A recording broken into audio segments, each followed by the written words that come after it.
Oui, vous étiez en train de dérouler, en tout cas, à la suite de l'annonce faite en journée du Premier ministre israélien Benjamin Netanyahu, qui annonçait mettre Ah désormais oui, à disposition de l'armée locale près de 60 000 réservistes, ce qui augmenterait d'accord. donc les rangs à près de 360 000 hommes pour aller, bien entendu, répondre à Mhm. l'offensive du Hamas. Et pour vous, c'était pour vous un véritable aveu d'impuissance et de faiblesse de la part de l'entité sioniste.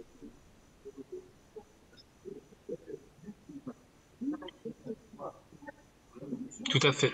Ce qu'ils ont démontré, c'est qu'en mettant 360 000 hommes dans une guerre asymétrique, la seule chose qu'ils veulent démontrer, c'est de la puissance.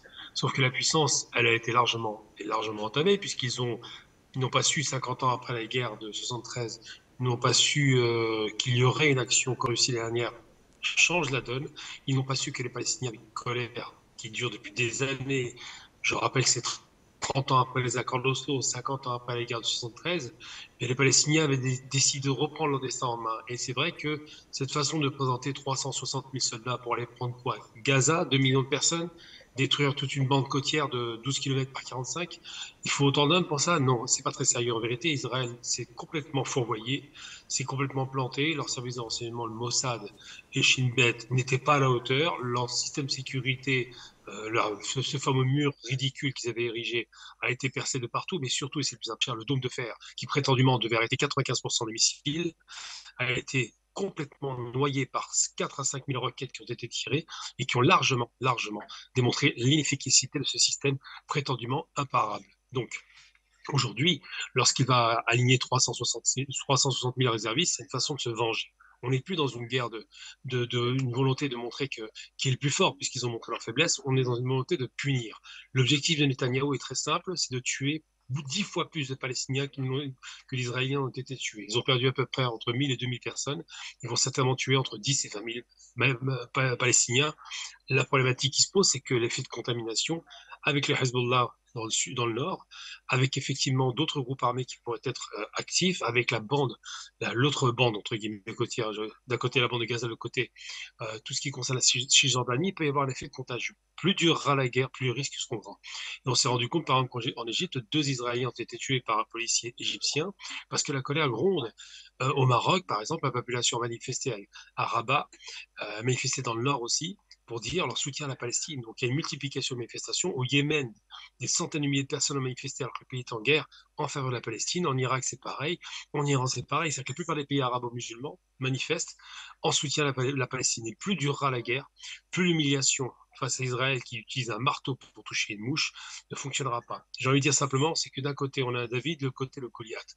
Le David n'est plus israélien, il est palestinien. Le Goliath est devenu israélien, mais c'est un colosse au pied d'argile qui est incapable de pouvoir réduire la résistance héroïque palestinienne et qui aujourd'hui nous sert la sérénade des attentats terroristes, du terrorisme international, de Daesh, toutes ces stupidités, alors qu'en réalité, le seul ennemi que les Palestiniens ont en Palestine, c'est l'occupation israélienne. Donc aujourd'hui, ils ont du mal avec ça. Mais dans les faits, aligner 360 000 réservistes face à quoi? 3 000, 4 000 combattants de Raza, ça ne tient pas la route. Donc l'objectif, c'est pas de tuer les combattants de Raza, c'est de tuer le plus de Palestiniens possible pour montrer qu'Israël n'a pas été en difficulté. Pour vous donner un exemple très concret, en 73, 2500 Israéliens militaires ont été tués contre près de 25 000 Égyptiens. Le rapport, c'est de 1 pour 10. À chaque fois qu'ils faisaient la guerre, c'est toujours de 1 pour 2, 3, 4 ou 10. Cette fois-ci, le rapport est inversé. Donc, ils vont tenter de prendre Gaza par la mer et par le sol, mais ils n'y parviendront pas parce il faut tuer beaucoup de monde pour obtenir le contrôle de Gaza. Donc aujourd'hui, Israël est en difficulté, essaie de redorer son blason, mais c'est un échec total. Et la seconde partie, ça va être politique. Le peuple israélien va devoir demander des comptes à l'entité sioniste parce qu'ils n'accepteront pas d'avoir été à ce point mis en difficulté. Je Alors, ne parle même pas des prisonniers de guerre, effectivement, qui vont être une monnaie d'échange.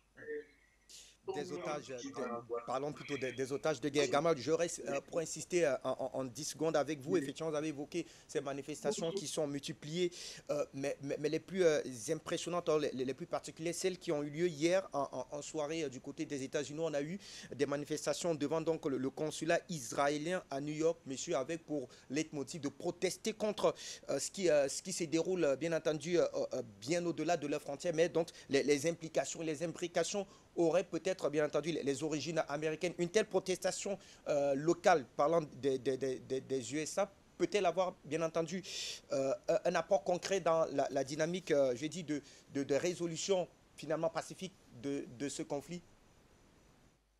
États-Unis, ce qui se passe, c'est que la communauté juive américaine ne fait pas confiance à ce gouvernement d'extrême droite qui dirige Israël. Aujourd'hui, aux États-Unis, les juifs américains qui sont pragmatiques disent on avait une chance de paix avec les accords de 93 qui n'a pas été respecté. Et aujourd'hui, ils se disent bah, ça devient dangereux parce que c'est devenu l'État le plus dangereux pour les juifs dans le monde entier. Alors, ils nous sortent à chaque fois les mêmes sérénades, la Shoah, l'Holocauste, les juifs qui sont tués pour des raisons antisémites, mais dans les faits, c'est pas ce qui se passe. Dans les faits, la pression mise sur le peuple palestinien a explosé.